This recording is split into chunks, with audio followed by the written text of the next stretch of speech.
Good evening, everyone.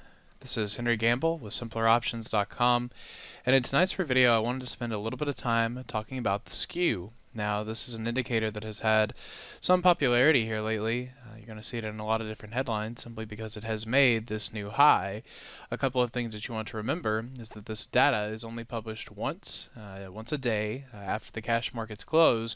This is still yesterday's reading, but if you're ever wanting to look at it and just make sure that you have the right day, these types of charts can be helpful because you can rest over it and see exactly which day is being plotted.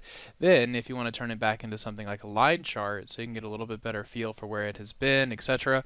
Just two ways of looking at it and kind of noting what the current date is or the current reading. Okay, with all that being said, what does this actually do? Well, the thing that you want to look at with skew is recognize that all it is really doing is coming out and making the out-of-the-money put options more expensive than its counterparts with the calls.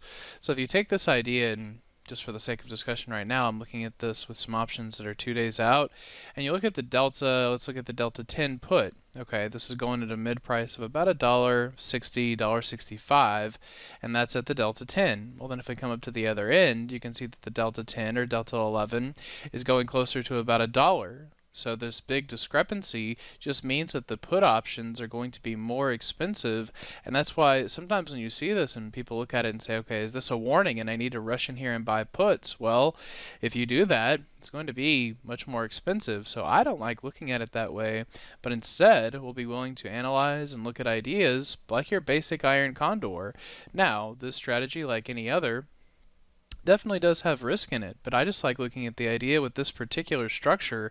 I was pricing this out, right now we're trading at about 28.40, and looking at the idea of shorting the 29.20 call and then shorting the 27 put.